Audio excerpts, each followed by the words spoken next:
Regardez votre programme avec Super U, commerçant autrement, Amaran.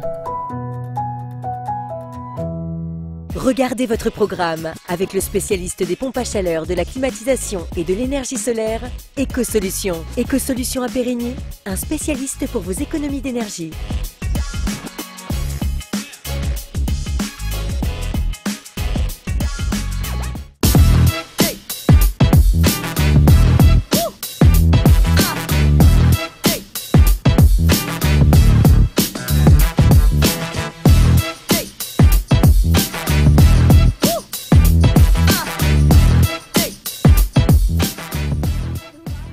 Bonjour et merci d'être avec nous pour ce nouveau mag. Alors j'excuse des fois déjà ma voix qui est un peu caverneuse aujourd'hui, mais j'ai pas pu éviter un petit virus de rhume. On est nombreux à être touchés par cette saloperie-là en ce moment.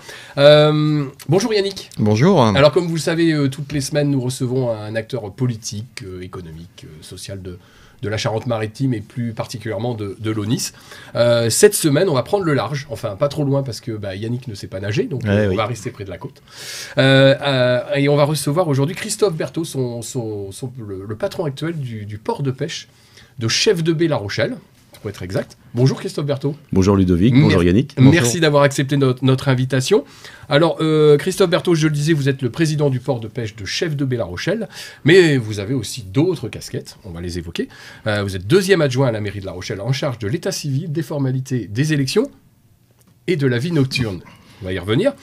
Vous êtes conseiller départemental de la Charente-Maritime et enfin vous travaillez en tant que gestionnaire des marchés publics au port de commerce. Donc là, vous avez plusieurs casquettes.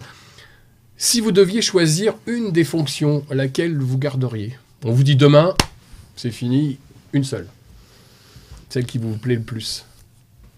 Je dirais le port de pêche, la présidence du port de pêche. Vous l'avez prise il y a combien de temps, cette présidence? Je l'ai prise en septembre 2020, à la suite de Jean-Louis Léonard, qui était le précédent président du port de pêche, qui a mis en place ce syndicat mixte au 1er janvier 2019, qui était le précédent élu communautaire de l'agglomération de La Rochelle à la pêche et à l'aquaculture. 2 ans de présidence, un bilan rapide? À La Rochelle, parce qu'on va le détailler après. Pour chef de baie, les feux sont ouverts. On a de beaux projets. On aimerait que ça aille un peu plus vite.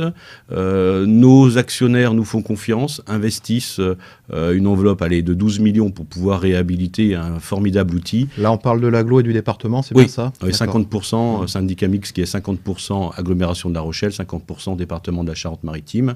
Et il faut réhabiliter un outil, puisque l'année prochaine, nous allons fêter le 30e anniversaire du transfert du port de pêche du centre-ville, de l'Encan, à Chef de Baie, là où il se trouve aujourd'hui. Des feux au vert, vous avez passé la période Covid, vous êtes passé au travers en fait alors? On a presque toujours travaillé. Je crois qu'il y a eu de mémoire qu'une semaine d'interruption. Les bateaux sont sortis. C'était un peu au ralenti, notamment pour les mareyeurs, puisqu'il n'y avait pas de débouchés ou très peu de débouchés, mais on a toujours continué. Et aussi, on était aussi en appui, notamment à gérer parfois quelques crises Covid sur des bateaux, et notamment des bateaux franco-espagnols. On a fait cette gestion-là, et je me souviens d'un équipage qu'on a complètement isolé à la résidence Lafayette pendant 15 jours. Et donc là, c'est le port de pêche qui a entièrement géré, et ce qui crée ce lien aussi particulier parfois avec certains armateurs, et du coup, cet armement franco-espagnol nous a été vraiment gré pouvoir gérer et trouver des solutions. Et du coup, ça crée un lien fort entre le port et eux. Et donc, du coup, c'est une base avancée pour eux. Et puis, je pense qu'ils ne partiront pas du fait de cette relation privilégiée. Donc, de la pêche, pas que de la pêche, et du lien social. Oui, et puis toutes les entreprises portuaires qui travaillent sur la zone portuaire. Il n'y a pas que la pêche, il y a aussi les mythiculteurs qui sont là, il y a aussi des scaphandriers et autres, quoi. Voilà, il y a pas mal de travail. Juste une petite parenthèse, je le disais là en introduction, vous êtes en charge à La Rochelle de la vie nocturne, c'est-à-dire que vous vous baladez au cours du temple, la nuit, etc. Oui, je suis... C'est ça? Vous êtes noctambule? Je suis noctambule et voire même nyctalope. Non, c'est quoi, plus sérieusement, c'est quoi cette fonction de vie nocturne? C'est pouvoir mettre dans une ville les politiques publiques aussi par rapport aux particularités de la nuit et de la vie nocturne. Les travailleurs, ils sont décalés. Ils travaillent la nuit, notamment dans les bars, les hôpitaux, les pompiers, la police. Donc, vous mettre en place aussi les dispositifs pour avoir aussi bien une vie nocturne festive, mais également une vie nocturne apaisée, puisque la plupart du temps, la nuit, les gens dorment. Oui, effectivement, parfois, ça me fait des belles journées. Un exemple concret vous dites mettre en mesure pour que tout se passe bien, mais qu'est-ce que vous avez fait depuis que vous êtes élu en fait à ce poste-là? Déjà, on a mis en place un conseil de la nuit. Conseil de la nuit, donc conseil de la nuit, c'est-à-dire avec tous les acteurs de la vie nocturne, aussi bien des restaurateurs, les restaurateurs, les bars, les discothèques. D'accord. On fait des réunions thématiques pour essayer que tout ce monde se parle un peu mieux entre police nationale, police municipale, discothèque, pour créer une sorte d'émulsion et d'avoir... On a tout ça en commun pour gérer au mieux la nuit. La nuit, c'est un peu un monde interlope qui a ses propres règles, ses propres codes, avec une vie. On voit la vie différemment. C'est mettre un peu du liant là-dessus. Concrètement, ce qu'on va faire en 2023, on va acheter et installer 2 caméras. J'appelle ça des caméras sonores, hein, pour mieux caractériser le bruit. Parce que c'est vrai, dans certains quartiers, vous l'avez, cour du Temple, place de la préfecture, certains comités de quartier nous font remonter que ça commence à être parfois invivable pour eux, avec la multiplication, aussi également le Airbnb. Vous en avez parlé avec le maire de La Rochelle la semaine dernière. Donc voilà, il faut essayer de trouver le juste milieu. Et vous allez les mettre où, ces caméras ? On ne sait pas encore. C'est secret ou... Non, au minimum 1 sur la place de la préfecture, parce qu'il faut caractériser le bruit, qui a été à un moment donné un peu délaissé. Il y a une quinzaine d'années, c'était un haut lieu de la vie nocturne rochelaise, qui est un petit peu tombé et qui repart de plus belle. Donc il faut pouvoir conjuguer les deux, quoi. Mais c'est important, mais c'est un choix aussi politique fort de la ville de La Rochelle de pouvoir garder une vie nocturne, une vie festive, mais on veut qu'elle soit le plus apaisée possible.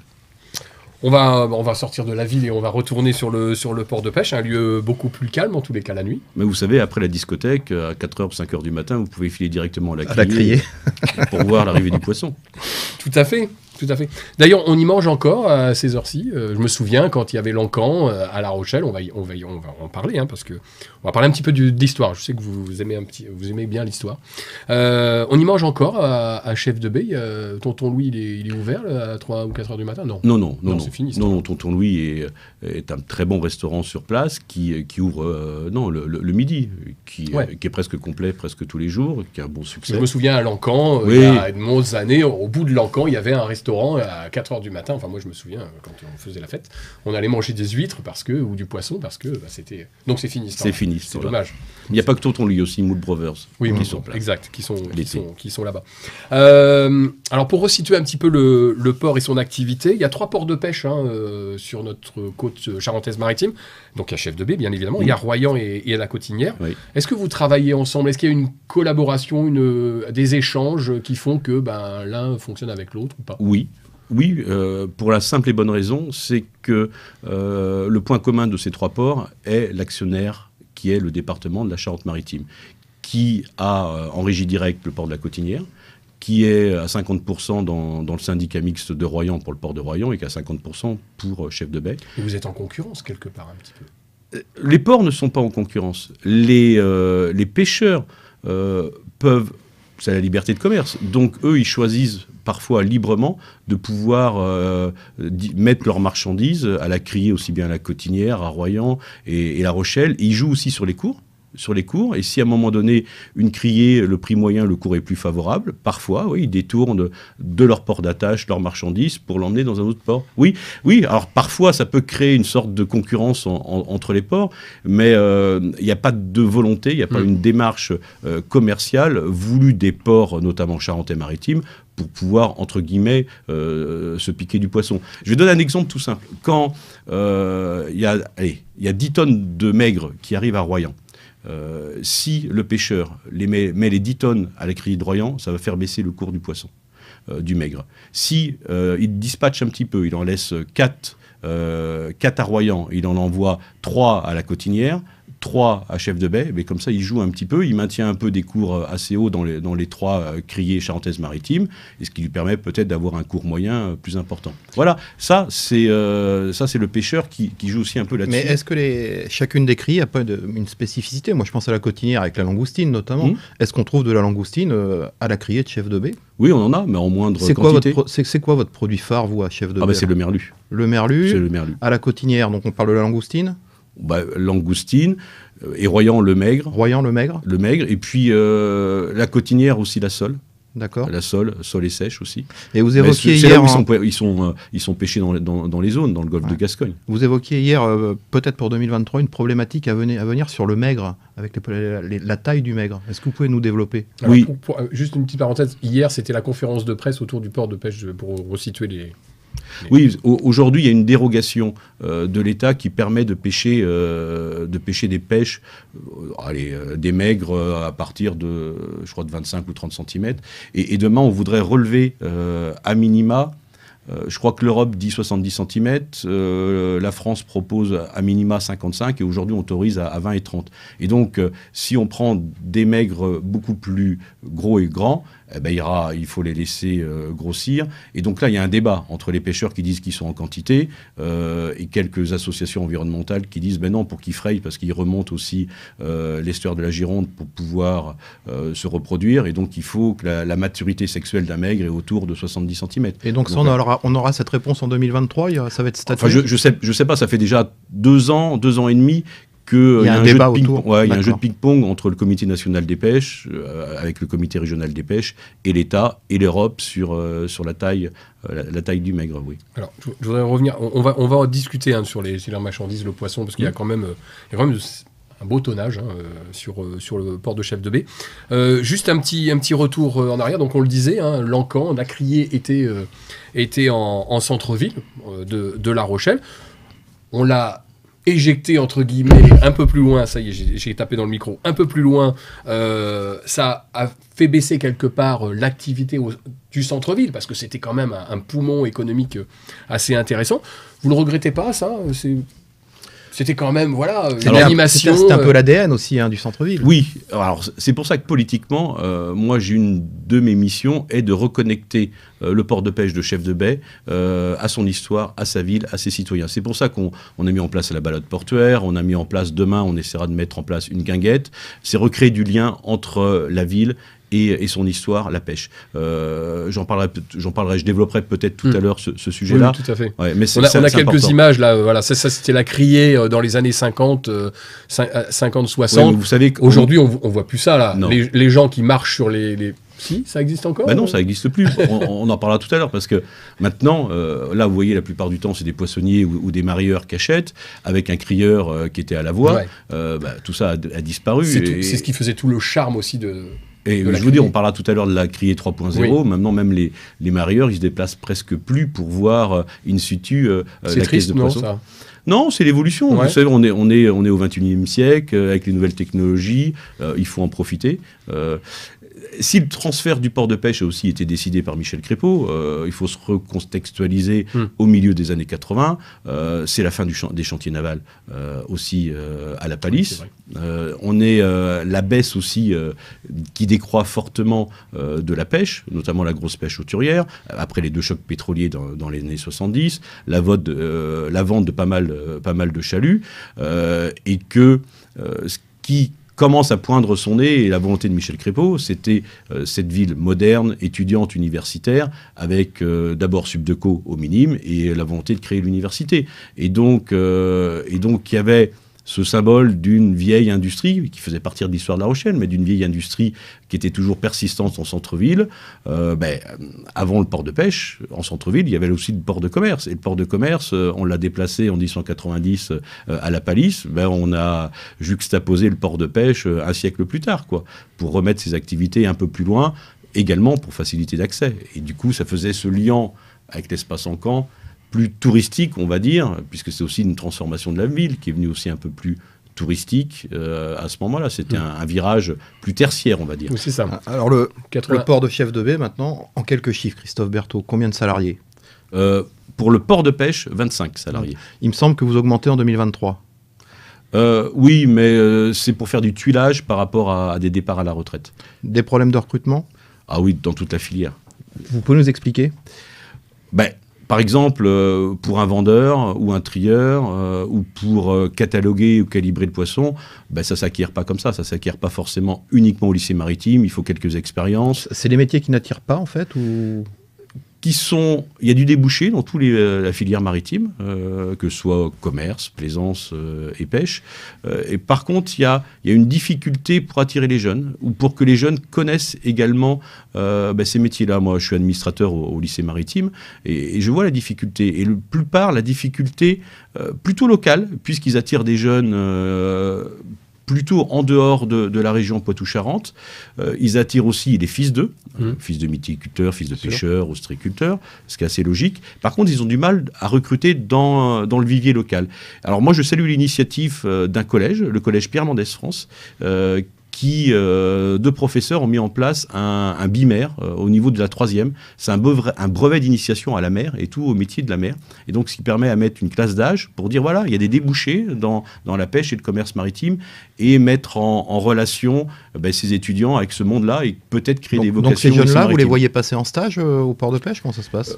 Oui, on les voit pas trop au port de pêche. Pour simplifier la question, est-ce que vous avez des stages de 3e, par exemple? Oui, si on peut les prendre, on en prend, oui. On les prend également, le lycée maritime, vous savez, à une case, un atelier qui fait de la découpe de poissons au sein du port de pêche. Et, alors, on y travaille avec ce collège, justement, on essaye de placer. Et là, on l'a pas évoqué, mais actuellement, je suis le président de La Rochelle Port Center. Et La Rochelle Port Center, c'est l'association des 3 ports rochelais. Le grand port maritime, le port de pêche et le port de plaisance. Et ces port centers se développent un peu partout en Europe et dans le monde, et souvent ils sont affiliés à un grand port maritime de commerce. Et la spécificité rochelaise, parce que à La Rochelle on fait jamais tout comme tout le monde, donc on a une propre spécificité, et là c'est d'avoir associé les 3 ports rochelais, et donc du coup on est l'interface justement pour placer des stagiaires. Et justement sur ces classes de 3e, on a 1 ou 2 stagiaires qu'on a placés comme ça, là du coup plus le port de plaisance et le grand port maritime. Donc on travaille sur cette maritimité, et donc il faut aller de l'éducation, lycée maritime, la formation, et après nous on essaye dans nos structures de mettre en valeur ces formations-là, mises aussi en valeur lors de la semaine du nautisme à La Rochelle, la première semaine de juin. Vous l'avez dit, vous l'avez évoqué, il y a 3 activités sur le port de pêche. Il y a la pêche, forcément, oui. La conchiculture et le mareyage, et puis c'est un port de service. Oui. Ça regroupe combien d'entreprises installées sur le port de pêche lui-même? J'avais les chiffres, je crois que c'est 91 entreprises locataires. Locataires. Oui, on a 91. Et quel type de métier on retrouve dans ces entreprises-là? Entreprise de service, on a l'avitaillement en carburant, là fait par la coopérative Chargeco. On a également les scaphandriers. On a également une entreprise de réparation navale, électricité, marine. Et puis après, il y a tous les mareyeurs qui sont là. Un restaurant, 2 restaurants. Et aussi, on a une formation, on a une entreprise de formation qui est sur place, qui permet aussi de passer des poids lourds, qui sont essentiels. Poids lourds également, des entreprises de transport qui sont installées, 2 ou 3 entreprises de transport pour pouvoir également transporter et charger la marchandise vers d'autres ports ou vers d'autres destinations. Et ce port de service représente à peu près 50% du chiffre d'affaires de chef de baie, c'est bien ça? Oui, alors là on parle plutôt sur du tonnage. Du tonnage débarqué, parce que alors on a 3 particularités. Il y a des ports, tout à l'heure on parlait de Royan ou de la Cotinière, c'est avant tout des ports de débarquement de la pêche pêchée dans le golfe de Gascogne à proximité.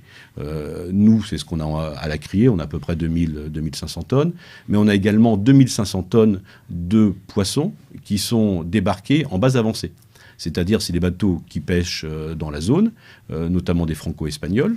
Il y en a une dizaine d'armements qui viennent régulièrement. Et ce produit est renvoyé dans d'autres criées à laquelle ils appartiennent, Saint-Jean-de-Luz. Ils ne font que débarquer leurs poissons, en fait, c'est ça. Ils font que débarquer. Mais on le compte parce qu'après, il y a aussi des redevances, puisqu'ils transite via le port de pêche de Chef de Baie, donc on calcule la valeur du poisson une fois qu'il sera vendu, parce qu'il y a une redevance portuaire qui est redistribuée et renvoyée au port de pêche. Donc ça, c'est les deux activités de débarque.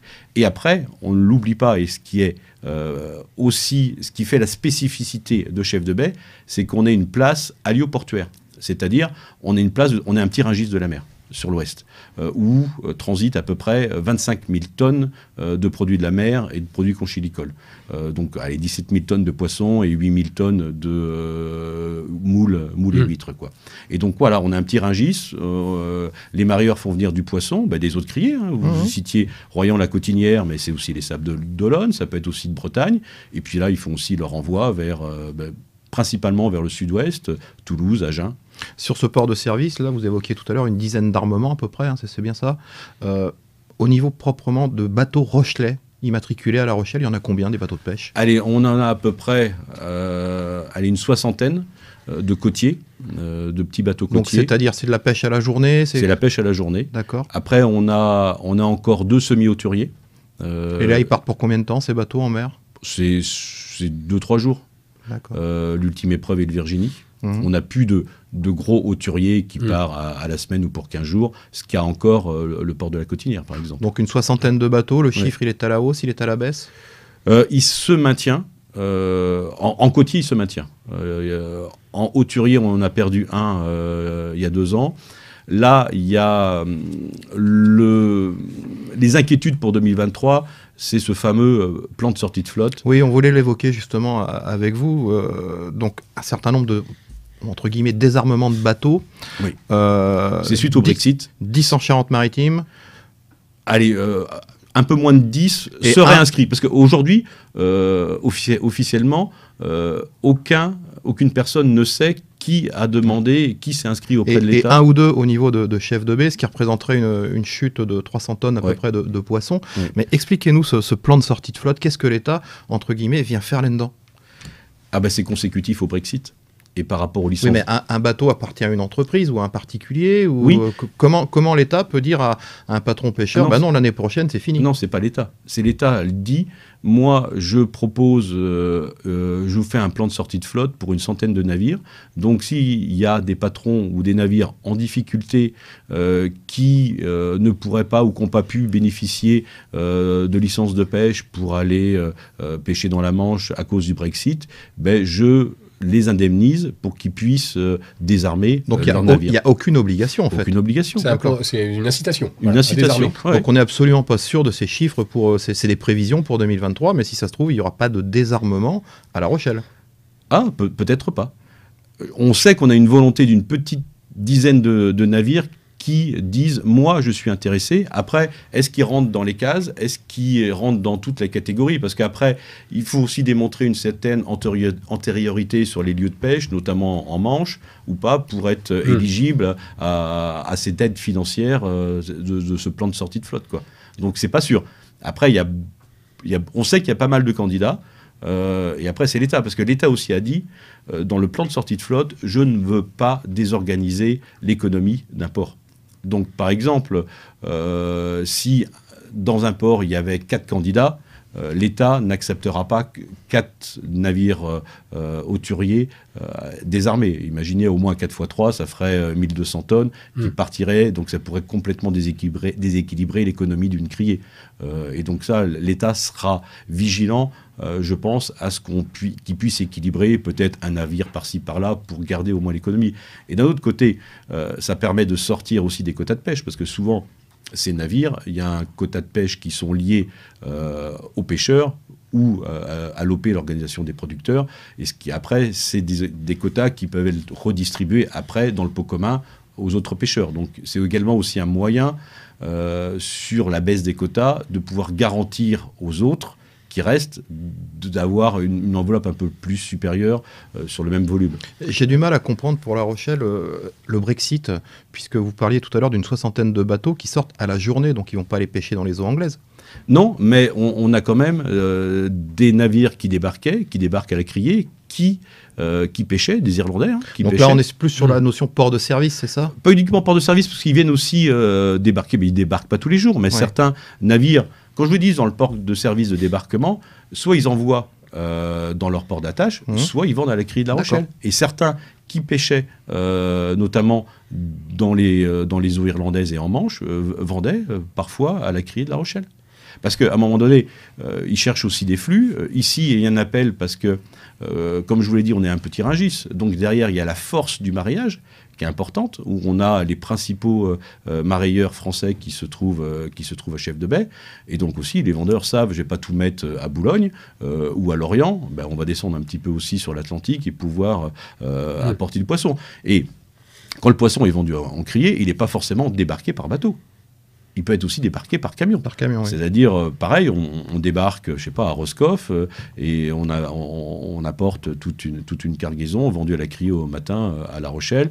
Et puis après, ben voilà, après ça va au mariage et puis poissonnier, grande surface. Et puis voilà. Non, c'était important d'éclairer un petit peu ce désarmement-là, parce qu'on ne comprenait pas. On se disait, mais est-ce que ça entrave pas l'installation de jeunes? On parlait du lycée maritime. Et puis, est-ce qu'aujourd'hui, il y a des jeunes qui s'installent? Ou alors c'est vraiment très anecdotique? Il y en a. Il y a un ou deux jeunes qui ont repris. Parfois, ils reprennent différemment sur des embarcations plus petites, avec une pêche plus côtière, peut-être moins quantitative, plus qualitative, avec des manières de pêcher différentes, plus à la ligne, parfois. On parle de quel type de poisson, là?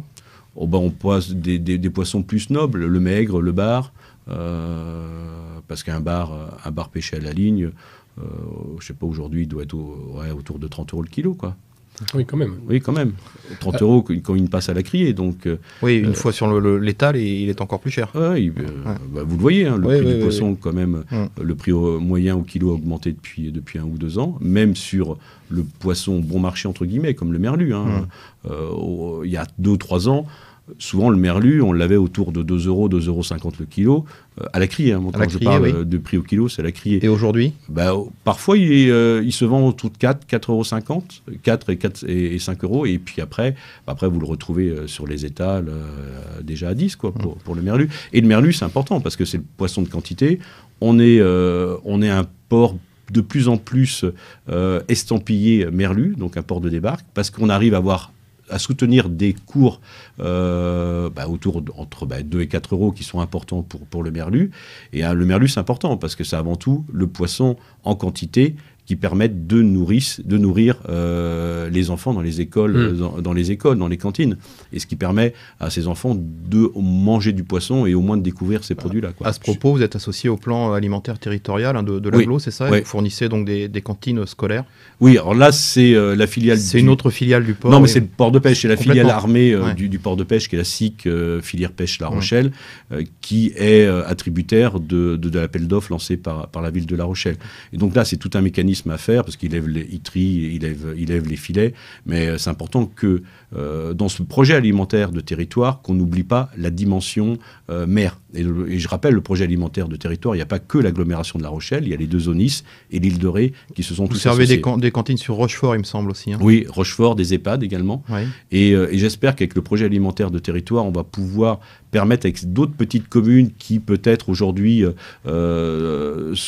s'approvisionnaient dans, je ne vais pas citer de marque, mais plutôt industrielle, puissent revenir à des circuits courts et de la pêche locale. J'aimerais, dans les années qui viennent, c'est un projet de pouvoir, dans ce cadre du projet alimentaire de territoire, faire une marque.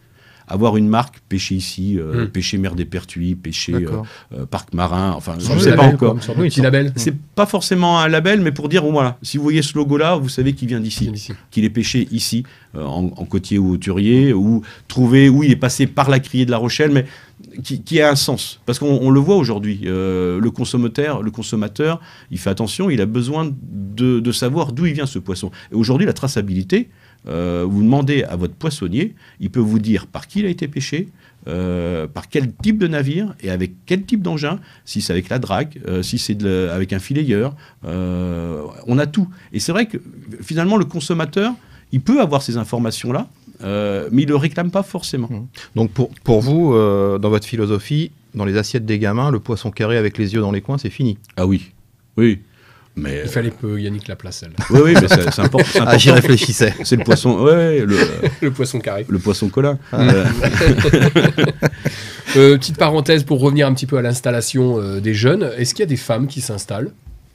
Ou alors c'est vraiment... Il y en a pas.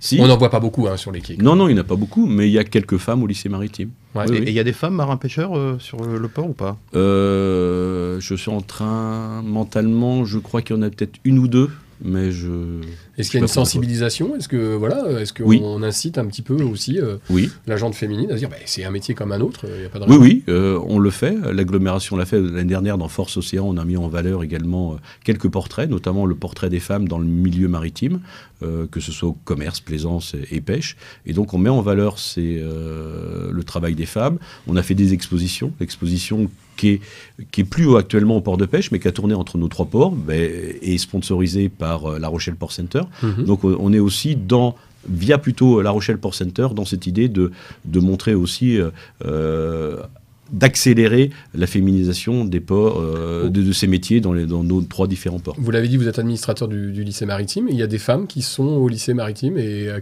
quel pourcentage, vous savez, non? Ah, je ne peux pas vous dire. Non. Il faudra inviter Leslie Whitman, la présidente Mais on le du fera. lycée maritime. On le fera parce que c'est intéressant. Revenons, alors on en a parlé un petit peu, mais revenons sur les marchandises, le poisson, et puis voilà, c'est quand même le cœur de métier du port de Chef de Baie. On parlait de merlu, effectivement, c'est le poisson phare du port de pêche. Dans le temps, on avait la morue et la sardine, ça a disparu, ça c'est fini chez nous. Complètement. Et pourquoi? Comment on l'explique ça? Oh bah, la sardine, depuis un siècle... Alors sur l'histoire de la sardine, c'est intéressant, parce que c'est... Est-ce que vous connaissez la sardine la plus réputée? Comment elle s'appelait? Dites-nous. Elle s'appelait la Royan. Ah. Et la Royan, c'était... il y a encore une marque qui s'appelle, en conserverie, Royan. Et la Royan, c'était une sardine un peu plus délicate que celle d'Arcachon, qui se pêchait pendant des siècles, 1 ou 2 siècles, sur Royan. Et la sardine, elle mute, elle évolue. Donc elle change de les pêche. bancs se sont déplacés, Oui, c'est oui. ça? Oui, pendant un siècle, on la pêchait sur la côtinière, milieu du 19e, jusqu'en 1930, on en trouvait sur nos côtes. Et puis à la Vendée, c'est là où il y avait les conserveries. Il y avait une conserverie à Ars-en-Ré, il y avait 2 conserveries sur Oléron, il y avait l'usine Basset à La Rochelle, qui est partie en 1980 à peu près. Et puis après, la sardine est montée au nord. Alors, vous savez, l'été dernier, on a eu un phénomène d'upwelling avec des courants froids qui sont remontés. Et je ne sais pas si une relation de cause à effet, mais cette année, il y a eu énormément de sardines à Saint-Gilles, en Vendée. Ou si prenez les statistiques de Saint-Gilles, ils ont multiplié par 2 ou par 3 leur rapport parce qu'il y a eu un afflux massif de sardines cette année.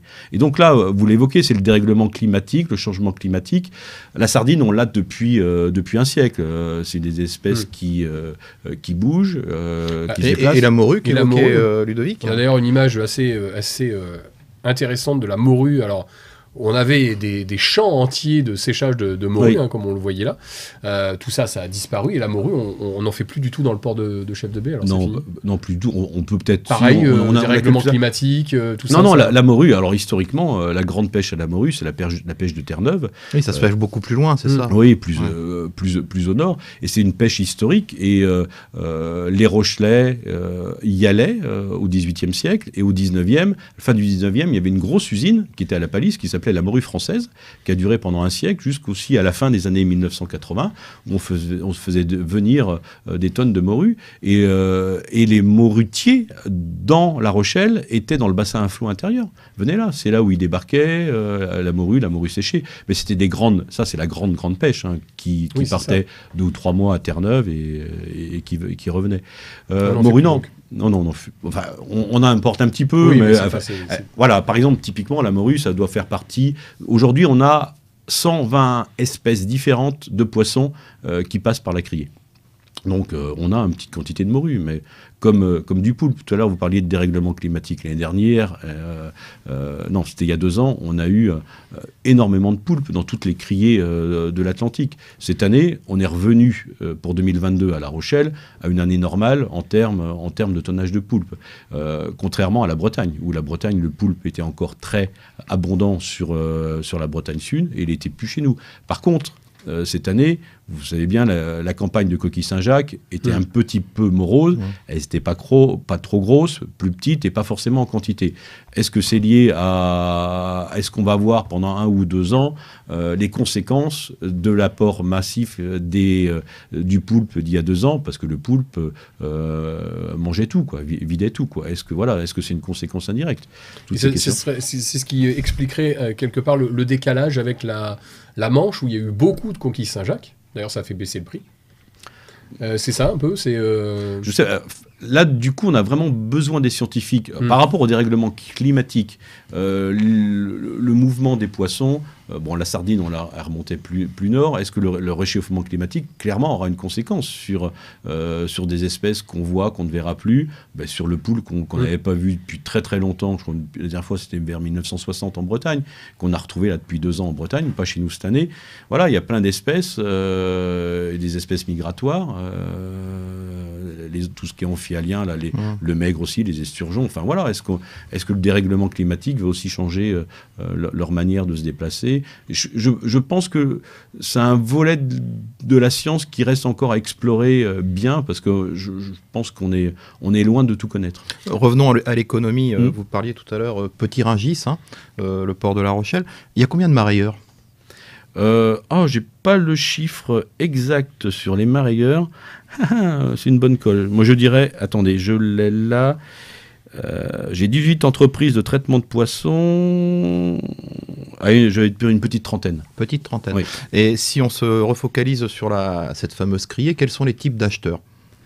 On a les marailleurs, les poissonniers. Est-ce que vous avez des gens ultra locaux, on va dire? Ah ben bien sûr. Et après, est-ce que vous allez jusqu'au plan national? Comment ça se passe? Ah oui, les marailleurs comme Foromaré, Méric, Vivzo, Scatchap sont les grands nationaux. Eux, ils massifient. Ils massifient à chef de baie, sur cette place alliée aux porteurs, pour pouvoir faire des départs de leurs produits vers leur zone. Après, on a le petit poissonnier local. Oui, c'est ça, la question que je vais vous poser. Le petit poissonnier qui a son étal sur le marché, lui aussi, il peut venir à la criée. Il vient chercher, acheter son poisson. Ils sont rares. Tout à l'heure, on parlait de criée 3.0. Aujourd'hui, 92% de nos achats en criée se font à distance. Et il y a 2 ans, vous étiez à 80%. Il y a 2 ans, on était à 80%. Donc la criée, c'est foutu. Ça va disparaître. La criée, comme c'était avant, quoi. En amphithéâtre, votre salle de criée représente une 60aine de places à peu près. Un petit peu moins, une 40aine. Donc qu'est-ce que ça va devenir tout ça? Demain, on imagine à récupérer cet espace et laisser 4 ordinateurs à ces poissonniers qui viennent, qui ne sont pas encore équipés, mais demain, le poissonnier de chez lui, petit à petit, il va aussi, avec les applications mobiles, acheter directement. Il viendra juste récupérer son poisson. Il pourra dormir peut-être un peu plus tard le matin et le récupérer juste avant d'aller dans les halles. Aujourd'hui, quand je dis ils sont à distance, mais à distance, ce n'est pas à des kilomètres. À distance, ils sont dans la halle à marais. Ils sont à 10 mètres. Mais on a mis en place, on était le premier port de pêche à l'avoir mis en place, c'est la photo du poisson, des caisses de poissons quand ils sont constituées. Alors, si on fait un petit peu, là, si on hiérarchise tout ça, le poisson est débarqué, il est dans des caisses, donc dans la grande salle, là. Oui. On est au milieu de la nuit. Oui, milieu de la nuit ou... Petit matin. Au petit matin, mais même la veille. Alors, comment ça se passe à partir de là, jusqu'au moment où le poisson va être mis en ligne, en vente sur votre système de criée électronique? Allez, je vais faire le compte à rebours pour la grande pêche, la grande criée du lundi matin, dès 5 heures. Le poisson arrive tout le week-end, donc le pêcheur arrive, il le pèse, il prépare ses caisses. Là, on a tout, l'historique du bateau, où il l'a pêché, avec quel type d'art il l'a pêché, drague, filet, ligne.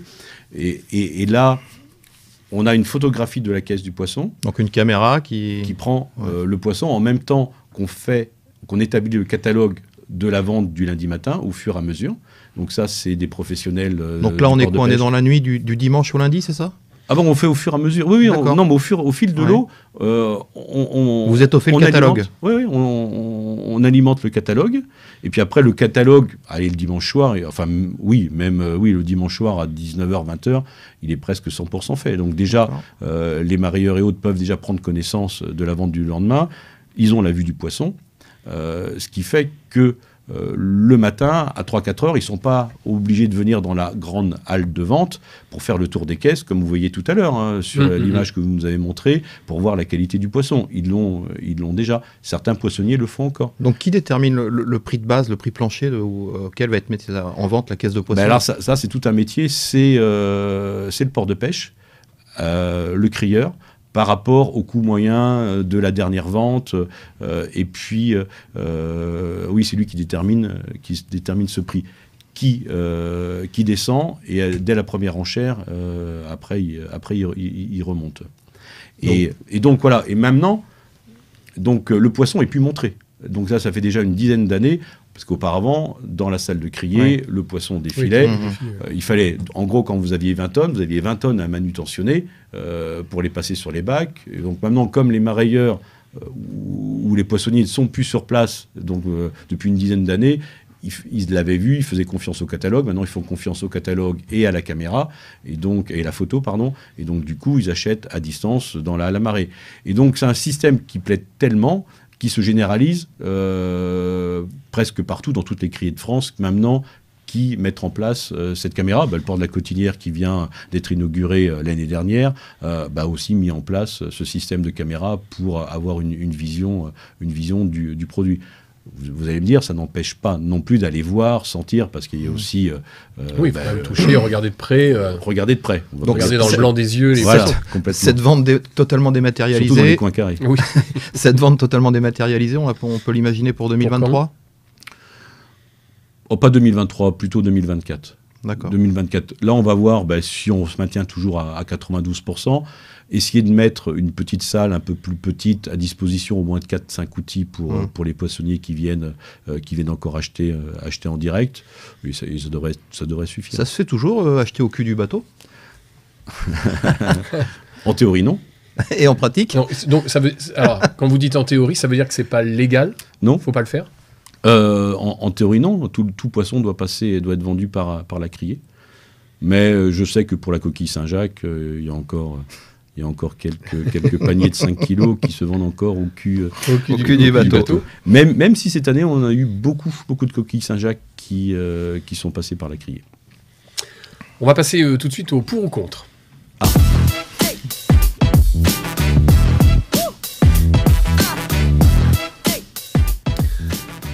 Je rappelle le principe du pour ou contre, il est très simple. On pose une question à notre invité, il ne peut répondre que par pour ou contre. Yannick ouvre le bal, comme d'habitude. Alors Christophe Berthaud, pour ou contre les éoliennes offshore? Pour. Pour ou contre une durée de pêche plus importante pour la coquille Saint-Jacques? Pour. Pour ou contre l'utilisation de biocarburants pour les bateaux de pêche? Pour. Vous y avez déjà un petit peu répondu tout à l'heure. Pour ou contre la dématérialisation totale de la criée? Pour. Sans regret. Sans regret. Pour ou contre un encadrement des prix de vente du poisson pour éviter des prix trop bas, comme on en a pu en connaître il y a quelques années? Pour. Pour un encadrement. Pour ou contre une ligne ferroviaire qui arrive directement à Chef de Baie plutôt que des camions? Dans le plan zéro carbone de La Rochelle, ça peut-être plus... Non, je dirais pour. Je connais le prix et je sais les difficultés techniques presque insurmontables pour le faire, mais je dirais pour. Pour ou contre l'interdiction de la pêche industrielle du thon, qui reste toujours d'actualité, et on voit que l'espèce est en danger. Pour préserver l'espèce. Pour l'interdiction. Industrielle, on entend. Oui. Ouais. Et enfin, pour ou contre la diminution des quotas de sol? Pour la diminution, non, contre. Moi, je fais confiance aux scientifiques et à l'Europe pour la préservation des espèces. Et mieux elle sera préservée. On le voit sur certaines espèces dont le quota était important il y a quelques années, qui se sont reconstituées et qui permettent aujourd'hui de déverrouiller ces quotas et d'être mieux pêchés. Donc, un exemple d'espèce? Le maquereau, je crois, il y a quelques années. Qui avait plus de quotas et qui maintenant qui est plus libéré. Plus libéré et qui est un rapport qualité-prix exceptionnel d'ailleurs. Ouais. Mais je fais confiance aux scientifiques et à l'Europe là-dessus pour la détermination des quotas. Par contre, je suis d'accord avec les pêcheurs, il faut leur donner de la visibilité. puisqu'aujourd'hui, c'est tous les ans, à Noël, où on discute un peu, pardonnez-moi l'expression, le bout de gras pour savoir le volume de quotas entre l'Europe et les députés européens, pour savoir ce qui est déterminé. Il faut un plan plus oui, large. sur plusieurs années pour qu'ils sachent, comme pour la sole ou pour d'autres espèces, l'évolution de l'Europe sur 3-4 ans pour qu'ils puissent, eux, se diversifier et changer. On l'a vu avec la PIBAL cette année, où jusqu'au dernier moment, on ne savait pas le nombre de kilos, le quota pour pêcheurs. Et donc ça c'est pas... Quand vous êtes chef d'entreprise, parce que les pêcheurs sont des chefs d'entreprise, il faut leur donner au moins une lisibilité sur quelques années pour savoir le type de produits qu'ils pourront pêcher et s'ils doivent se diversifier, qu'ils puissent au moins l'anticiper. Je rebondis sur vos propos, Christophe Berthaud. À plusieurs reprises, vous avez évoqué le fait « je fais confiance aux scientifiques ». Est-ce que les scientifiques viennent à la criée, viennent au port de pêche, viennent vous voir, viennent à votre rencontre? Quels sont vos échanges avec eux? Directement au port de pêche, non. Vous le regrettez? Ouais, moi, je les vois ailleurs, je les vois au parc marin, parce que je suis également vice-président du parc marin. Donc Vous ne l'avez pas dit tout ça. Hein, ça en fait des casquettes, dites donc. Non, mais vous dormez pas. Ah, mais vous dormez pas puisque vous faites aussi la vie nocturne. Non, mais vous l'avez dit, j'ai un peu...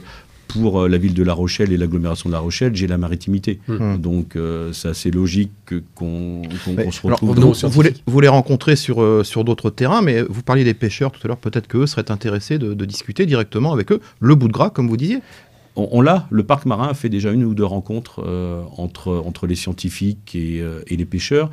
Et au sein du parc marin, vous savez, demain, il y a une question qui sera posée sur les zones de protection forte, des endroits où qu'on va un peu plus sanctuariser. Le président de la République a annoncé un pourcentage plus important sur les côtes métropolitaines, et après, même également après Asie, sur les territoires français. Donc là, il va falloir, dans le parc marin, trouver des endroits qu'on va sanctuariser pour protéger la biodiversité, des éléments remarquables, les austères, Ça va passer par des compromis, ça, parce que forcément... Ah, mais complètement. Ouais. Complètement. Et les pêcheurs, ils sont aussi au parc associés, marin. Oui, mais ils sont associés. Ils sont opposés, ils grognent un peu, ils disent, ça y est, on nous l'enlève encore. Donc il va y avoir des parcs éoliens offshore, on va nous enlever une partie. Là, il y aura des zones encore plus protégées. Alors, ce qui est est paradoxal pour le pêcheur, c'est que quand vous parlez de pêcheur, vous parlez de liberté. Je prends mon bateau, je vais pêcher, je vais où je veux. Mais la réalité, c'est qu'à côté de cette liberté, ils sont complètement cadenassés par des réglementations nationales, européennes, à juste titre. Mais ils ont une paperasse énorme à faire, quoi, sur les déclarations, faire attention à leurs quotas, faire attention aux carburants, faire attention aux déchets. Je vais prendre le déchet. Aujourd'hui, il y a une réglementation que je trouve un peu stupide. Si un pêcheur récupère des filets qui sont tombés à l'eau, donc en gros il nettoie l'océan, s'il ramène à terre ces déchets, c'est à lui de les détruire, c'est à lui de payer pour la destruction. Donc c'est un peu unique. Et s'il trouve des pains de cocaïne, comme c'était le cas il y a quelques années? Est-ce qu'il les ramène? Plus sérieusement, oui. On va continuer un peu plus sérieusement. Il y a bien évidemment quelque chose qui touche tout le monde, c'est la crise énergétique, oui, qui touche certainement aussi le port de Chef de Baie. La question, c'est vous, comment vous faites avec les tarifs de l'électricité, avec les prix du carburant? Est-ce que vous avez mis en place, je sais pas moi, un plan de sobriété au sein du port de Chef de Baie, ou c'est difficile aujourd'hui de mettre ça en place? C'est difficile de mettre en place un plan de sobriété pour une raison simple, c'est la qualité du poisson. C'est un froid nécessaire à garantir pour pas détériorer le produit ou les produits stockés dans la marée. Et donc ça, on peut pas y déroger. On n'est pas dans un bureau administratif où on baisse de 20 degrés à 19 degrés comme le préconisait l'État. Non, il vous faut de la glace. Nous, il nous faut du froid pour conserver. Et il y a les normes vétérinaires, il y a les services vétérinaires qui passent très régulièrement. Et donc là, du coup, on ne peut pas faire d'économies sur ce plan de sobriété-là. Alors des économies, où est-ce qu'on va essayer de les trouver? Alors on a la chance, dans le plan d'investissement, là, des 15 millions, 6 millions de l'agglo, 6 millions du département, et puis après, on essaye de trouver des aides européennes, notamment via le FEAMPA. Là, ça tombe bien, puisqu'on va essayer d'isoler un peu mieux le bâtiment. Donc, ce qui nous fera des gains énergétiques. Peut-être mettre en place, et on le souhaite, des ombrières photovoltaïques sur le parking. Sur le parking, oui. Qui, en boucle d'autoconsommation, pourraient faire baisser notre facture énergétique, pas uniquement au port de pêche, mais également nos locataires et tous les entreprises qui se trouvent sur la place Porteur. Voilà. Et les toits, parce que vous avez une surface énorme, pourquoi ils ne sont pas faits pour ça? Non, ils ne sont pas faits pour ça, on l'a étudié. Et avant de mettre des panneaux photovoltaïques, on a chiffré le surcoût à, je crois que c'était 850 000 € pour renforcer les toits, pour pouvoir les avoir. Oui. Et donc, à partir de là, c'est impossible. C'est quand même dommage, parce qu'il y a quand même une belle surface de toiture. Oui, mais après, économiquement, c'est pas jouable. Et tout en sachant qu'on est là complètement confronté au vent et au sel directement sur ces panneaux-là. Et ces panneaux-là, il faut les nettoyer très régulièrement. Et donc, il faut utiliser de l'eau. C'est plus simple sur les ombrières derrière. Non, on a fait le calcul. On ne pouvait pas s'en sortir. 2022, la facture d'électricité du port de pêche, c'est combien? J'ai pas les chiffres. 180 000 €. 180 000 €, c'est ce qu'il a dit Pascal hier.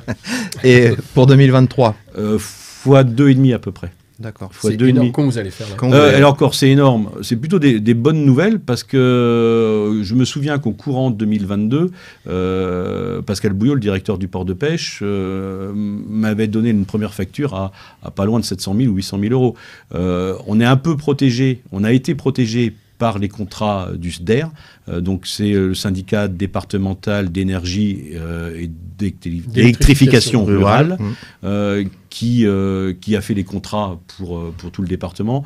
Et donc du coup on a été protégé, un peu mieux protégé pour 2022, et 2023 finalement on multiplierait uniquement par 2. Ouf. Oui.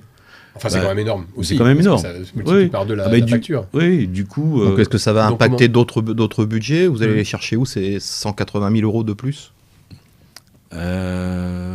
Oui, il y a des choses qu'on fera pas. On est obligé de renier, un peu comme tout le monde, comme toutes les collectivités, qui sont en train de revoir leur budget et même aussi leur investissement, leur plan pluriannuel d'investissement, parce que là, c'est du fonctionnement. Mais oui, il faut faire attention. Il y a des choses qui sortiront pas. Cette année était une bonne année. On était revenu plus ou moins à un équilibre. On était revenu à un équilibre financier qu'on n'avait pas eu depuis le transfert du port de pêche.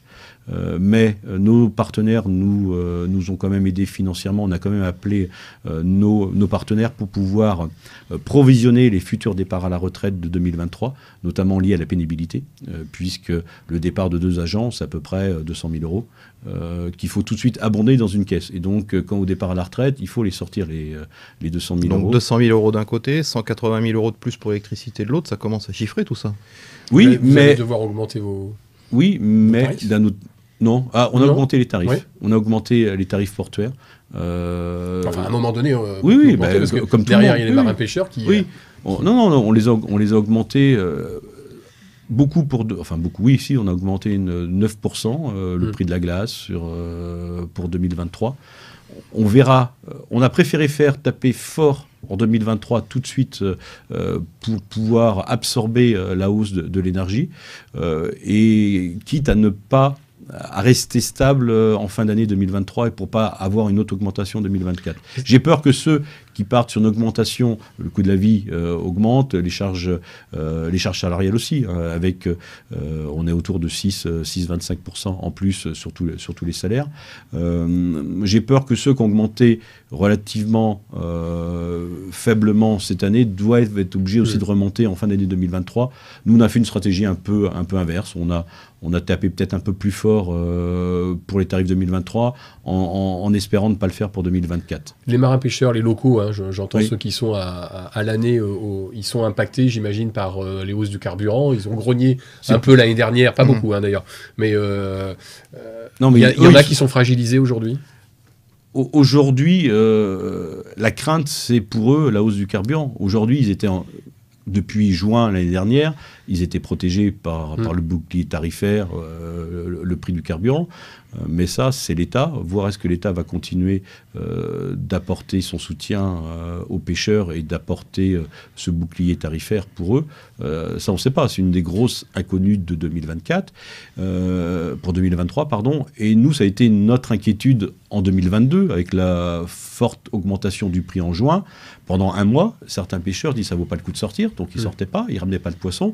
Et à un moment donné, on avait une crainte par rapport au tonnage. Tout à l'heure, vous disiez les économies, mais on est sur un port qui augmente en tonnage depuis 2 ans. Là, on est à 2250 tonnes qui passent par la criée. Chaque tonne en plus donne des redevances portuaires. Chaque tonne débarquée aussi en plus en base avancée donne aussi des redevances. Plus 12%, hein, c'est ça, oui. par rapport à 2021. Plus 12%. Donc voilà, là aussi, on a aussi une augmentation aussi des recettes de ce côté-là. Donc c'est à mettre aussi dans la balance. On serait un port qui perdrait aussi en tonnage, en valeur du poisson, on pourrait s'inquiéter. En valeur de poisson, pour l'année 2022, on est à 12,3 millions. On fait plus 10% par rapport à 2021, quand on sait que la moyenne nationale est à plus 8%. Donc on est toujours au-delà de la moyenne nationale. Pareil pour le tonnage, on fait plus 12%, vous l'avez dit, avec exactement 2252 tonnes de produits passés par les enchères. On est à plus 12, quand au niveau national, la somme est à plus 4%. Donc vous voyez, ça se porte bien. On se porte bien. Et donc, ces recettes supplémentaires permettront d'absorber d'autant plus le coût lié à l'augmentation du prix de l'énergie. Vous nous rassurez, il n'y a pas de marins-pêcheurs aujourd'hui, des locaux, j'entends, qui sont à 2 doigts de mettre la clé sous la porte parce que ils n'en peuvent plus, quoi. Non, je vous dis pas ça. La preuve, puisqu'il y a peut-être un ou deux qui vont être un ou deux bateaux désarmés, qui demandent à être éligibles au désarmement, qui demandent à être éligibles au plan de désarmement. Aujourd'hui, les pêcheurs sont protégés pour le gasoil. Quid pour 2023 ? Ça, c'est une grosse interrogation. Après, si le gasoil prend 20 centimes, là, je sais que quelques armements pourraient mettre la clé sous la porte, ça clairement. Vous prenez le virage écologique, on va dire, hein, c'est-à-dire que vous l'avez dit, hein, des parkings qui vont produire de l'énergie. Oh, mais il n'y a pas que ça. Non, mais il n'y a pas que ça, justement, on va vous poser la question. Il y avait quand même, quelque chose qui nous pas choquer, nous interpeller. Un label bio pour des produits qui viennent de l'océan, c'est possible, ça ? On peut dire... le poisson là, qui a été pêché à 100 km d'ici. Un exemple concret, dans votre salle de conférence, il y a un très beau kakémono, oui. Où on a de la moule bio. C'est quoi la moule bio ? Et moi, j'aimerais comprendre. Quand elle n'est pas en bassin... C'est de la moule qui est élevée en pleine mer, que ce soit de la filière ou de la bouchot, mais on parle principalement de la bouchot. Comment une moule de bouchot peut être labellisée bio ? Là, je vous avoue mon impuissance à répondre à cette question. Inviter le comité régional conchilicole qui vous apportera toutes ces réponses-là. Là, pour vous, le label bio pour du poisson qui vient du large, ça n'a pas de sens, on est d'accord. On ne peut pas un jour étiqueter. On ne peut pas contrôler maîtriser l'eau de mer. Non, mais d'autant plus quand vous savez tous les micro-polluants qui se déversent de plus en plus dans la mer. Et c'est là où quand demain, va falloir maîtriser l'eau. L'eau, je sais que c'est le discours de Sylvie Marcilly, la présidente du département de la Charente-Maritime. Demain, il faut maîtriser cette eau, entre l'amont et l'aval, parce que demain, ce qui fait nourrir les huîtres et également nos moules, il faut aussi un étiage de la Charente, de la Seudre, de la Sèvre, également. C'est aussi la politique de Laurent Zukovitch, le procureur de la République de La Rochelle, que j'ai interviewé la semaine dernière, qui me disait cette année, ce sera l'année de l'eau. Ah oui, mais c'est l'année de... Ça va être... Non, les années qui viennent vont être les années de l'eau. Parce que s'il n'y a pas de l'eau, entre guillemets, pour les touristes, c'est pas très grave, entre guillemets. Si demain, il n'y a plus d'eau qui d'étiage et qui arrive pour toutes les productions mytilicoles et conchilicoles, c'est quand même tout un pan de l'économie charentaise maritime qui va s'effondrer. Et donc, le lien est clair là entre la terre et la mer. ça tombe bien, c'est les emblèmes de la Charente-Maritime, mais vous voyez, tout est lié, et donc l'eau qui tombe en amont sur le rétro-littoral à Saint-Jean-d'Angély, elle sert aussi à faire grossir les huîtres et les moules de Fouras et les huîtres du coin, quoi. Donc on n'aura pas une autre réponse pour Non, le bio, mais mais je suis on ira la chercher On va la ailleurs. chercher. Par contre, le port a fait un gros effort sur le retraitement des déchets. Oui. Alors, Il y a c'est une ce que vous affichez sur votre site Ouais. internet. Hein, Oui. il y a trois grands chapitres. Peut-être, oui. Oui, bah, je vous le dis. Il y a 3 grands chapitres. Il y a forcément les filets qui sont recyclés. Ça, Pourquoi c'est vous- quelque chose Pourquoi vous dites d'important. forcément vous savez que ça a été très très compliqué de trouver des filières. Alors, depuis combien de temps s'est mis en place cette nouvelle politique-là? Depuis 3-4 ans pour les filets de pêche. D'accord. On a commencé avec une start-up. Alors on en fait quoi de ces filets de pêche? On a commencé avec une start-up sur l'île Dieu, une société qui s'appelle Valorieux. Elle était toute seule, elle prenait les filets de pêche et essayait de trouver un système pour pouvoir les nettoyer, en faire. Et aujourd'hui, elle transforme les filets de pêche en bobines pour Pour la 3D, c'est pour ça, l'impression pour les 3D. imprimantes Et avec cette impression 3D, elles veulent, dans son idée, complètement économie circulaire, c'est que ce qui vient de la mer retourne à la mer, ce qui vient de la pêche retourne à l'industrie de la pêche. Et donc, avec de l'imprimante, avec ces grosses bobines pour l'impression 3D, elle en fait des pièces uniques, par exemple, pour réparer des moteurs. Et également, on a des coupes pour Un peu des assiettes. quoi, un peu d'accastillage. Oui, sur, d'accastillage et un peu aussi d'assiettes pour servir les huîtres, quoi. Et donc, D'accord. elle Donc ça produit revient dans le circuit en fait. Ça revient dans le circuit. Et on retraite Et quoi des d'autre? bouts aussi, des bouts Ouais. comme ça. On retraite quoi d'autre sur le port? Le polystyrène. Alors expliquez-nous, Le là, parce que polystyrène. ça, les caisses en polystyrène, Ouais. souci là. Et là, on est peut-être à la pointe, puisque on a acheté il y a 2-3 ans une presse à polystyrène. Et donc, et là, il faut louer également le travail des marailleurs, qui, on leur a mis, nous, dans la...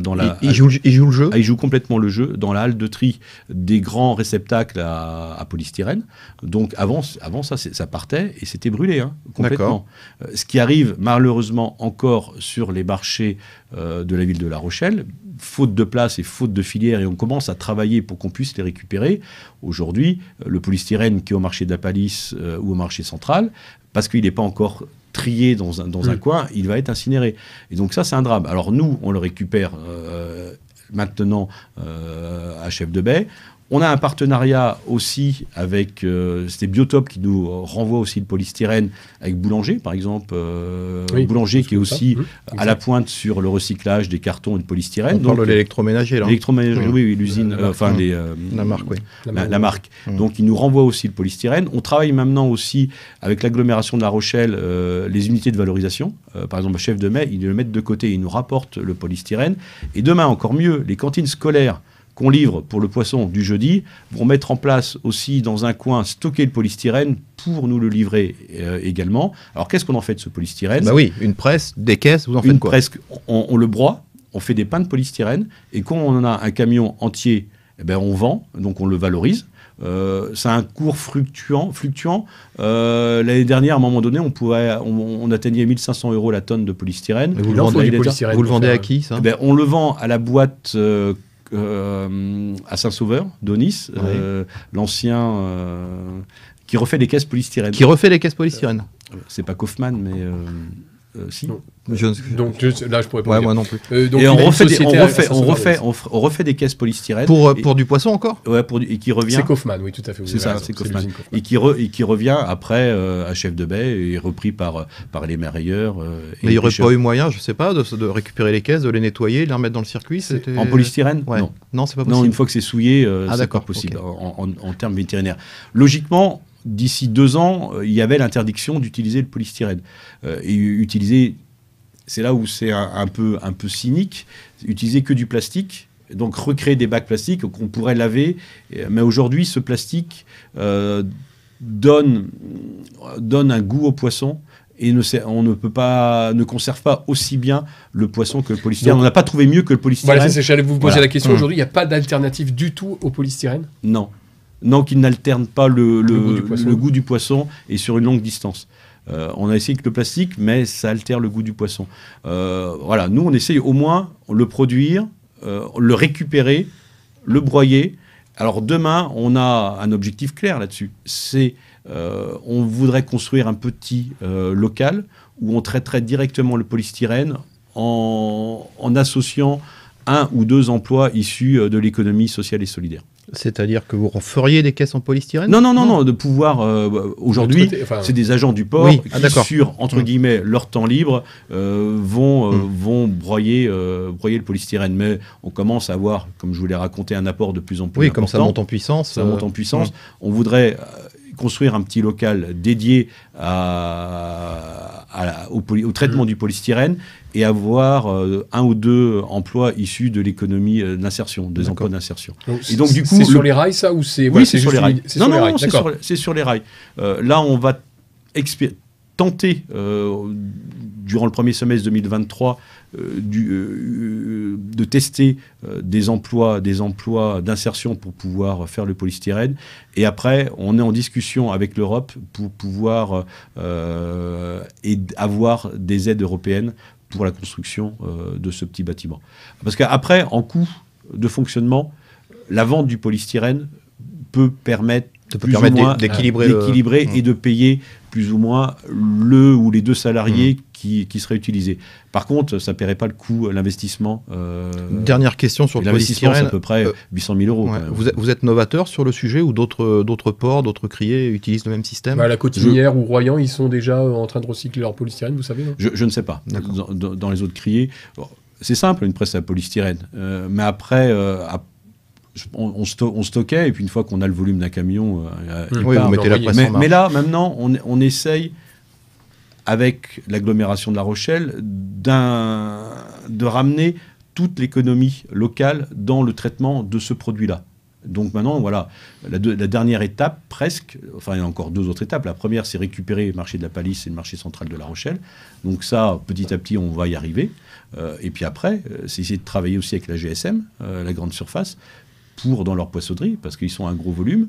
Et aujourd'hui, moi, je ne sais pas trop ce qu'ils en font. Donc, et ce n'est pas notre métier d'aller chercher le polystyrène. Nous, on peut le traiter. Mais quelque part, on peut dire que vous êtes novateur quand même. Si vous allez chercher, si vous allez élargir le cercle... On essaye de mettre en place une filière de traitement.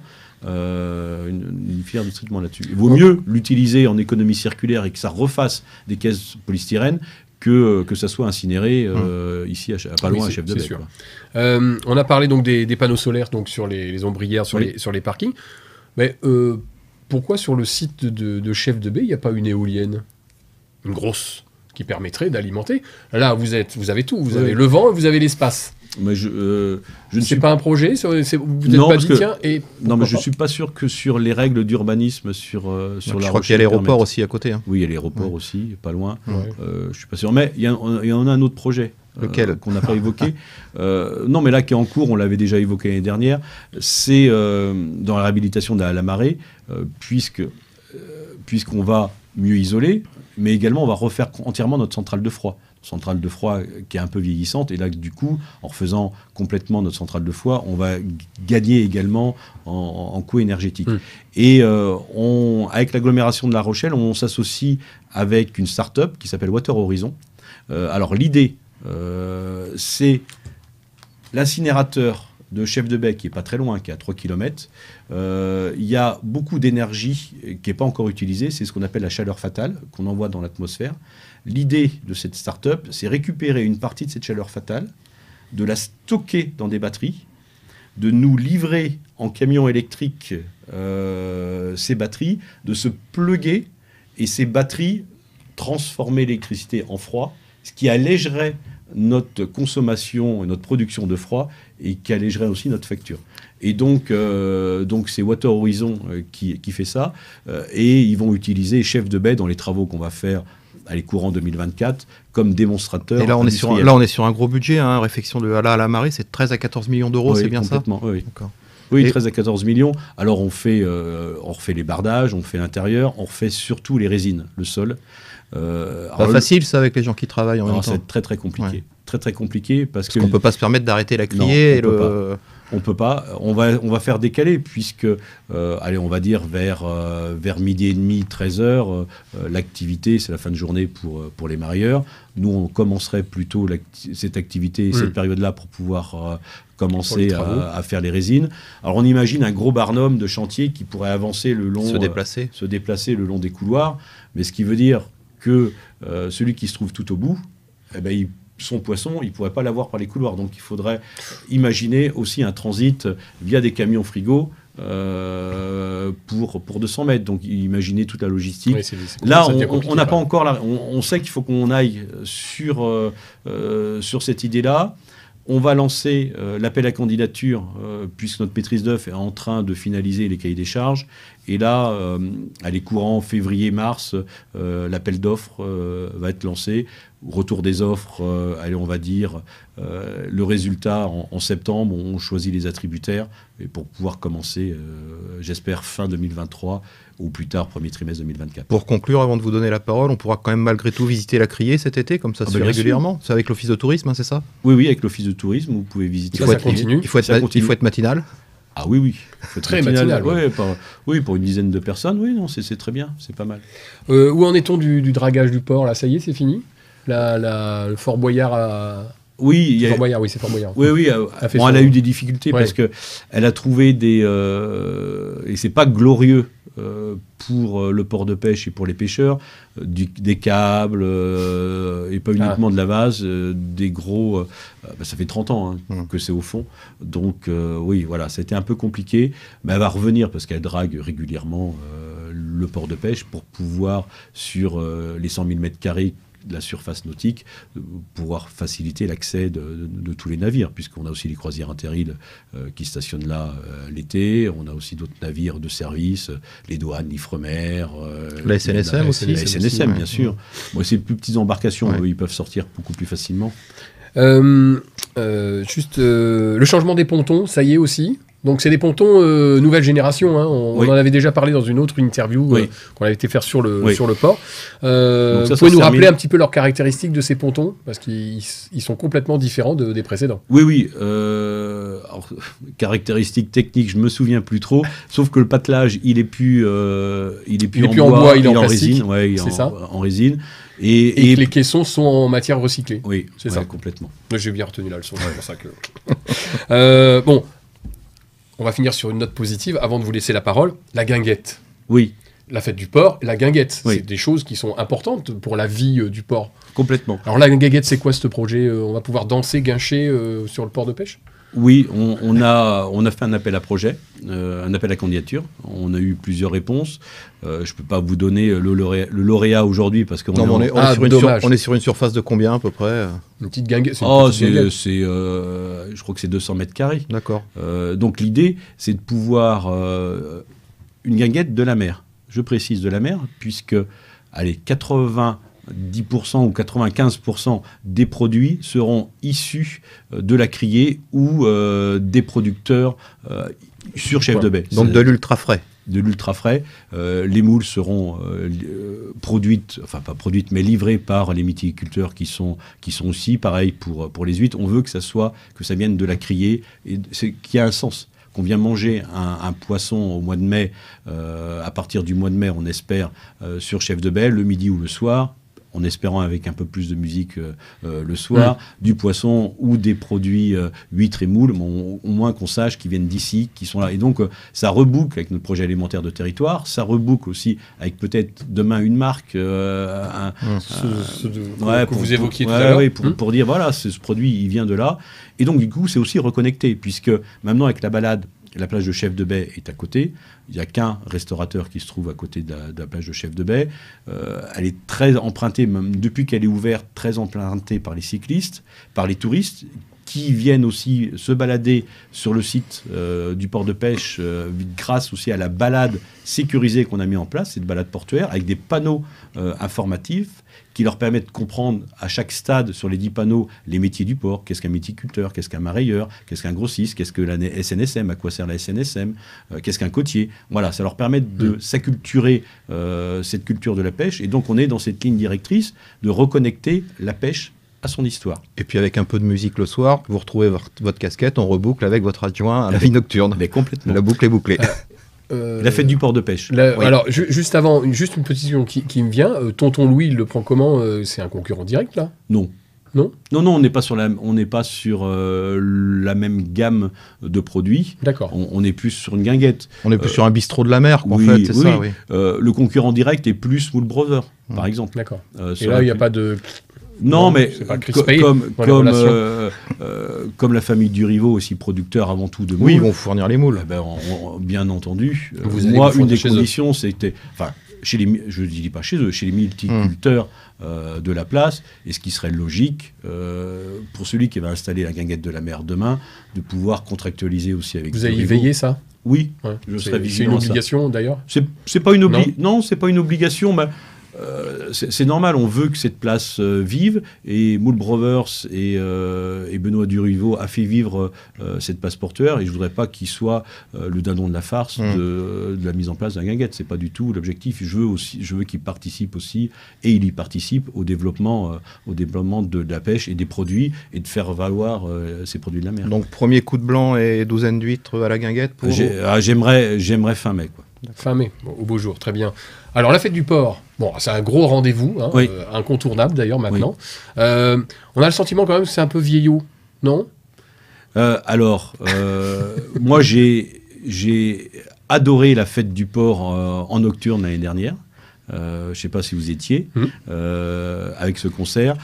Pour 2023, sobriété budgétaire. La fête reprendra le cours normal des années précédentes. Elle aura lieu à midi, la journée, comme avant, et ça sera le samedi 1er juillet. Est-ce qu'on ne peut pas lui donner un petit coup de jeune à cette fête du port? Alors... Parce qu'on voit la moyenne d'âge, ceux qui vont vraiment... Oui, là je suis un peu mal placé parce que on est à mi-chemin entre la fête du port de pêche, mais c'est plutôt la fête des produits de la mer au port de pêche, puisque l'organisateur est la ville de La Rochelle. Et donc n'est pas le port de pêche, et n'est pas non plus l'agglomération de La Rochelle qui a la compétence communautaire sur le port de pêche. Vous voyez, on est à mi-chemin entre trois compétences. Non, c'est mettre en valeur les produits de la mer. Donc, après, je pense qu'il y aura des évolutions. Ça draine combien de personnes, cette fête-là? L'année dernière, on a eu 6000 personnes. D'habitude, c'est autour de 3000. Là, on avait multiplié par 2 parce que finalement, l'année dernière, on avait fait 2 fêtes du port de pêche. On avait les habitués qui sont venus très tôt, dès 6h30, 19h dîner, et une nouvelle population, plus jeune, plus familiale, à partir de 20h30, pour écouter également le concert. Et donc finalement, on a fait 2 fêtes en une, ce qui nous a induit l'année dernière des problèmes de pouvoir satisfaire tout le monde en même temps, parce qu'on était un peu trop juste en nombre de personnes mobilisées. Et, vous étiez victime de votre succès. Et on ne s'attendait pas à autant de monde. Et malgré la bonne volonté de tous les comités de quartier bénévoles qui se sont complètement investis, on avait du mal à suivre la cadence. Et ça a été un petit raté. C'est pour ça qu'on va repartir sur des bases peut-être différentes. Mais là, je laisse l'organisateur, la ville de La Rochelle, vous en dire plus. Très bien, on arrive à la fin de cette émission. Comme convenu, nous, on va se taire, on va vous écouter pendant 2 minutes. Donc, vous revenez sur un sujet qu'on a évoqué, vous en évoquez un nouveau. La parole est à vous. Alors, vous savez que je suis également historien. C'est mon premier métier. J'étais archiviste à la Chambre de commerce pendant des années, qui était à l'époque le gestionnaire du port de pêche. C'est comme ça que j'ai découvert le port de pêche. Alors, je vais juste revenir un petit peu sur l'histoire de la pêche à La Rochelle. Et peut-être une des occasions manquées de la ville de La Rochelle, qui en a pas raté beaucoup dans son histoire. Mais là, je pense que ça a été une grosse erreur. On est dans les années 1920 à peu près, où l'État décide d'implanter 4 ports d'intérêt nationaux pour la pêche en France, puisque à partir du développement du chalutage, notamment au Scardal, Rochelet, qui a mis en place le fameux chalutier d'Al, le chalut d'Al, pardon. Voilà, il fallait nourrir la France, tous les Français découvrent le poisson, donc on voulait mettre 4 grands ports d'intérêt national, donc un à Boulogne, bien sûr, un à Lorient, un à La Rochelle et un à Sète. Et on devait l'implanter où? À peu près à Portneuf, là où se retrouve l'usine et le port de Portneuf. Donc, et ça répond à votre question de tout à l'heure, directement branché par voie ferrée pour expédier directement le poisson. L'État abondait presque complètement, une très grosse part, et ça pouvait résoudre tout le problème d'encombrement du vieux port de La Rochelle, qui à l'époque, on pouvait compter 500 à 600 voiliers, pas uniquement des Rochelais, des Bretons, des Vendéens, qui occupaient tout cet espace-là, et tous les chalutiers à vapeur, pour qui on avait trouvé une solution en construisant 5 hangars à poissons par la Chambre de commerce dans les années 1923. Et parce qu'on avait construit ces hangars à poissons, parce qu'on avait également allongé le bassin des chalutiers, cette pêche industrielle n'a pas voulu payer quelques centimes de plus de taxes, et donc s'est opposée fortement à la construction de ce port d'intérêt national à Vaugoin, parce qu'elle n'y trouvait pas d'intérêt. Et donc, du coup, l'affaire a capoté. Résultat, dans les années 30, là où on était le premier port de l'Atlantique en termes de pêche, l'Orient, une fois que les installations étaient terminées, l'Orient nous est passé devant. Et petit à petit, ça n'a pas été le début du déclin, mais on a atteint notre limite dans les années 60, où on faisait entre 25 000 et 30 000 tonnes de poissons à l'Ancan. Voilà, on a perdu une occasion d'avoir un port ultra moderne pour la pêche à Portneuf. Et donc, on aurait pu utiliser aujourd'hui cette voie ferrée, peut-être même pour y amener une sorte de trame intérieure pour amener les Rochelais, qui aurait grandement facilité la vie au quotidien. Et là, ça a été une occasion perdue par rapport à l'histoire de la pêche rochelaise. Bon, après, de toute façon, avec le port 3.0, avec toutes les évolutions de notre port de pêche actuel, on va rattraper peut-être un petit peu ce parce que retard. Non, mais c'est bien. L'objectif, vous voyez, c'est paradoxal, on est à 2200 tonnes en criée et on est à 25 000 tonnes sur la plateforme hélioportuaire. Donc voilà, moi je mets souvent en avant ces 25 000 tonnes et la complémentarité des ports, notamment des ports charentais-maritimes, parce que 85% des produits débarqués à Royan ou à la Cotinière, ils finissent in fine à Chef de Baie, sur la plateforme, chez les marailleurs qui redispatchent après vers leurs clients. Merci Christophe Berthaud d'avoir participé à cette émission, merci beaucoup. Merci à vous et merci de mettre en valeur et de parler de la pêche parce que c'est important. Et on a une grande façade littorale maritime et on n'en parle pas suffisamment. Merci à vous. Et bon, on va en parler un petit peu plus en tous les cas sur Onis TV. Merci Yannick. Merci. On se retrouve nous la semaine prochaine avec un nouvel invité. Portez-vous bien, faites attention ce week-end, ne buvez pas trop, tout ça, parce que Monsieur Vic Nocturne veille. Allez, à la semaine prochaine.